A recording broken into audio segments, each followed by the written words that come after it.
Realtor.com put out a story that I thought was pretty good and worth talking about. Shantae and Jeff are from Peoria, Arizona, and they were just outsizing their home.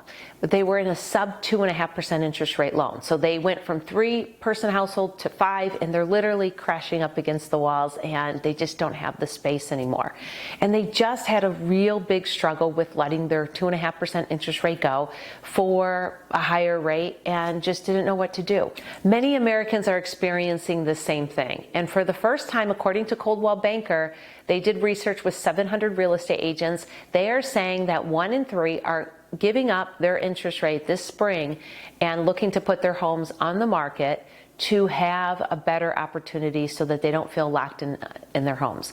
Whether that's true or not, it remains to be seen because the market has been relatively flat from last year. It started off with a really big bang in February, March, and then it's petered off to be very similar to last year. So it'll be really interesting to see.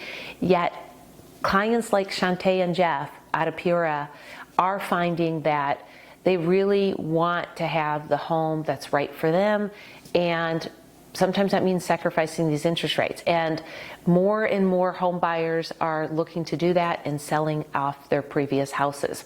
According to this survey, only 20% viewed the interest rate as a problem and the reason why somebody didn't want to sell their home, giving up that interest rate. So it's becoming less and less of a factor.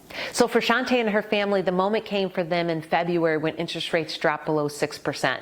And so we know with the Iranian conflict, interest rates have popped over 6%, but that time is coming again. So you want to be ready. The key thing, I think, is to get pre-approved, to know what your options are, to see what your affordability, like Shantae says, put it in a spreadsheet, run the numbers, get with a couple professionals, see a real estate agent, find out what your home will sell for.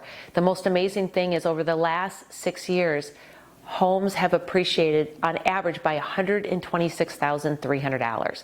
So you might want to see what your home's equity is and how much you could take with you to your next home, maybe paying off some debt, putting most of the rest down, and having an affordable lifestyle and the house that you want. Give me a call. We'll sit down and go through the numbers together. That's my specialty. This is Dawn Connors at Mortgage One, providing you fantastic mortgage solutions.